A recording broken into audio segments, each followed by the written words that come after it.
Xin chào các bạn, mình xin chia sẻ cách đăng ký SIM giá rẻ của nhà mạng Rakuten. Hiện tại nhà mạng Rakuten đang tung ra SIM độc quyền, SIM Rakuten Unlimited 2.0. Với năm đầu tiên là hoàn toàn miễn phí, từ năm thứ hai là 2 sen 980 yên trên tháng. Đây là cơ hội của những bạn muốn tiết kiệm một số tiền khi sử dụng Internet tại Nhật. Bạn nào chưa có SIM thì nhanh tay đăng ký. Hiện tại thì đăng ký online sẽ được tặng 3.000 Pointo cộng với 3.300 Pointo. Đây là số tiền lúc đầu chúng ta mua SIM và sẽ được hoàn trả lại bằng Pointo. Còn một man 5 sen Pointo này là chúng ta mua set tổ cả SIM và cả máy.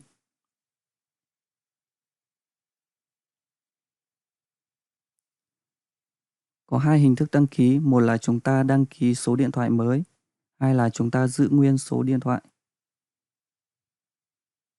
Yêu cầu có mã MNP.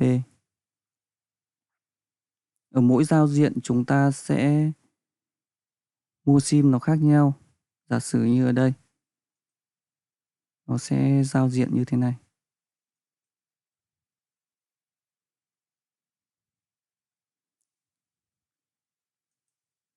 Còn ở đây thì nó lại khác.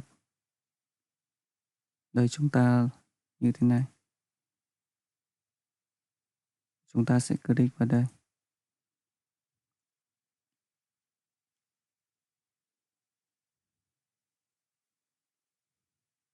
Và chúng ta sẽ click vào đây để mua. Xong rồi chúng ta sẽ đăng nhập tài khoản Rakuten. Còn ở phần bên này thì các bạn click luôn vào đây.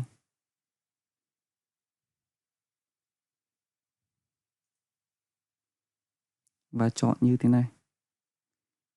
Các bạn làm theo mình nhé.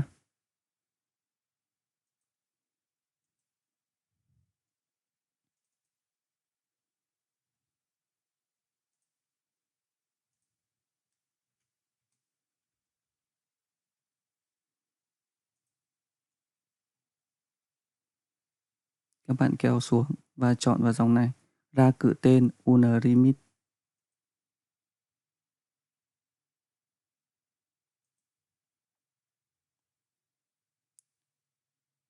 Đăng ký số điện thoại mới. Xin ký đến qua Bango. Ở phần bên này là dành cho những bạn mua máy và SIM eSIM. Phần bên này là dành cho những bạn mua nano SIM. Chúng ta click vào.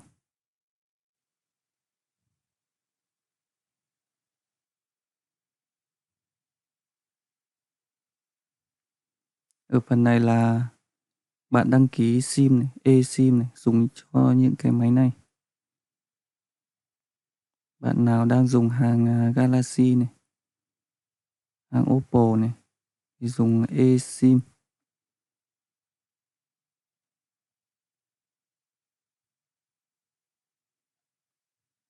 eSIM sẽ đăng ký phần bên này nhé. Còn phần bên này sẽ là nano SIM.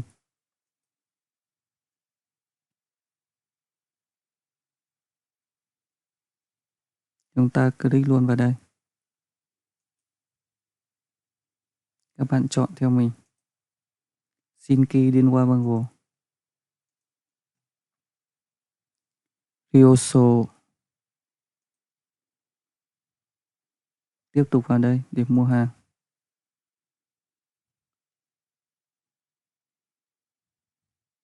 Các bạn chọn tiếp vào đây để tiếp tục.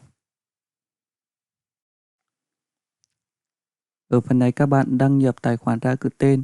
Bạn nào chưa có thì tham khảo video ở trong kênh của mình có hướng dẫn cách đăng ký tài khoản Rakuten và nhiều video hướng dẫn cách tiết kiệm khi sinh sống ở Nhật Bản. Các bạn đăng nhập vào.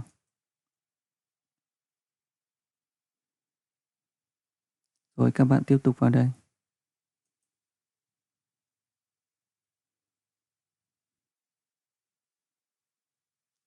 Các bạn tiếp tục vào đây.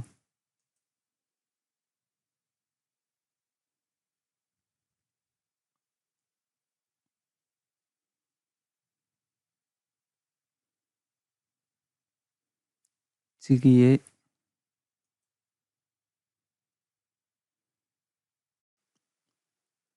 Ở phần này chúng ta sẽ up ảnh thẻ ngoại kiều. Bạn nào có bằng lái xe thì dùng bằng lái xe cũng được.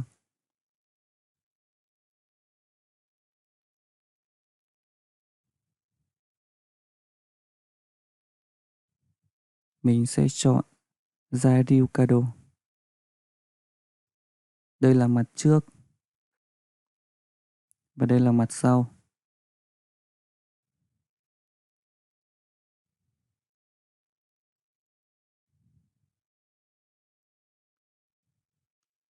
Các bạn chụp ảnh rõ nét nhé.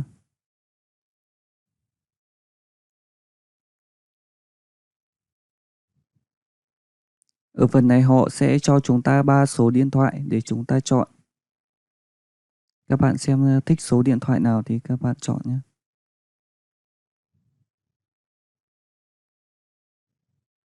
Mình sẽ chọn đại một số này đi. Và click vào đây, Kono Bango ni suru.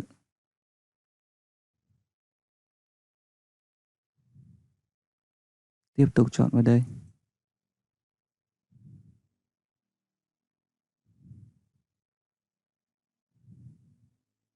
Ở đây các bạn chọn giờ nhận.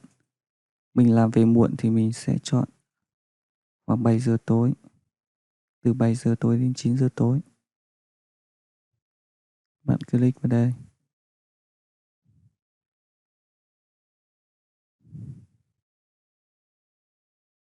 Ở phần này là để các bạn nhập cái ID người giới thiệu. Các bạn mở nó ra, click vào.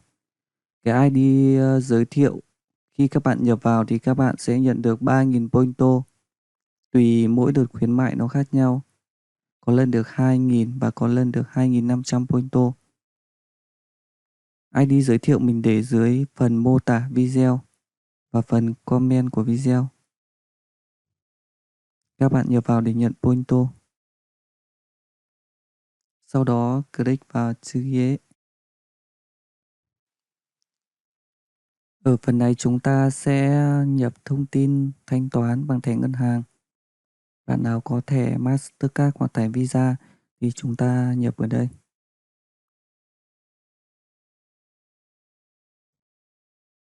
Mình sẽ hướng dẫn đăng ký bằng tài khoản Yucho.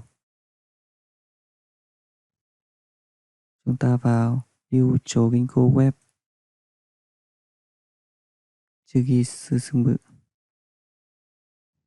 Tiếp tục vào đây. Tiếp tục vào đây. Đọc nó lại. Đồng ý. Ở đây chúng ta sẽ nhập số tài khoản.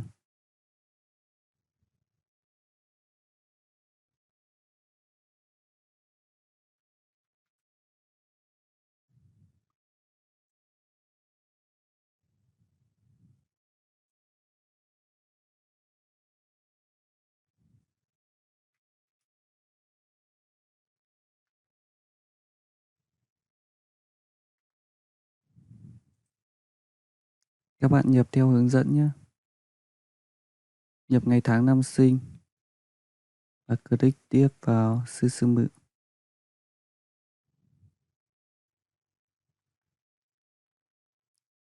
Các bạn click tiếp vào sư sư mự.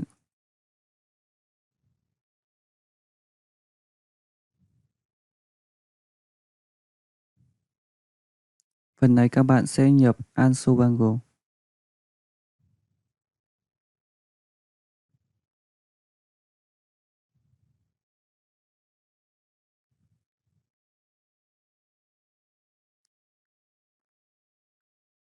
Sau đó tiếp tục vào sư sư mự.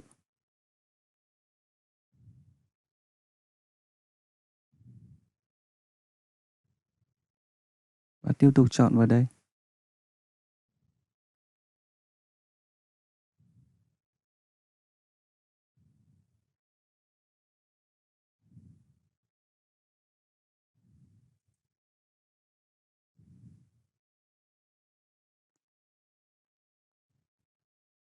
Ở phần này các bạn đã thấy cái số tài khoản ngân hàng của các bạn.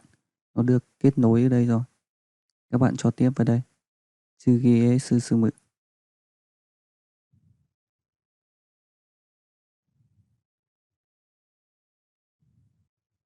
Các bạn kéo xuống dưới.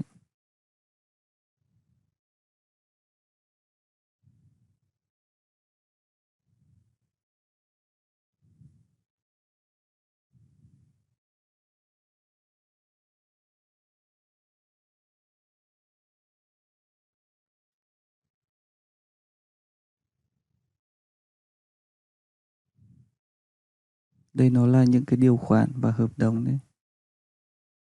Rồi các bạn tích vào đây.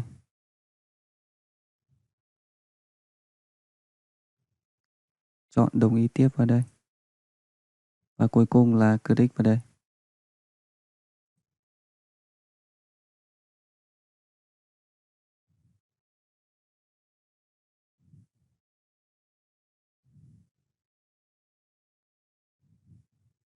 Và chúng ta đã đăng ký thành công cái sim giá rẻ Rakuten Mobile.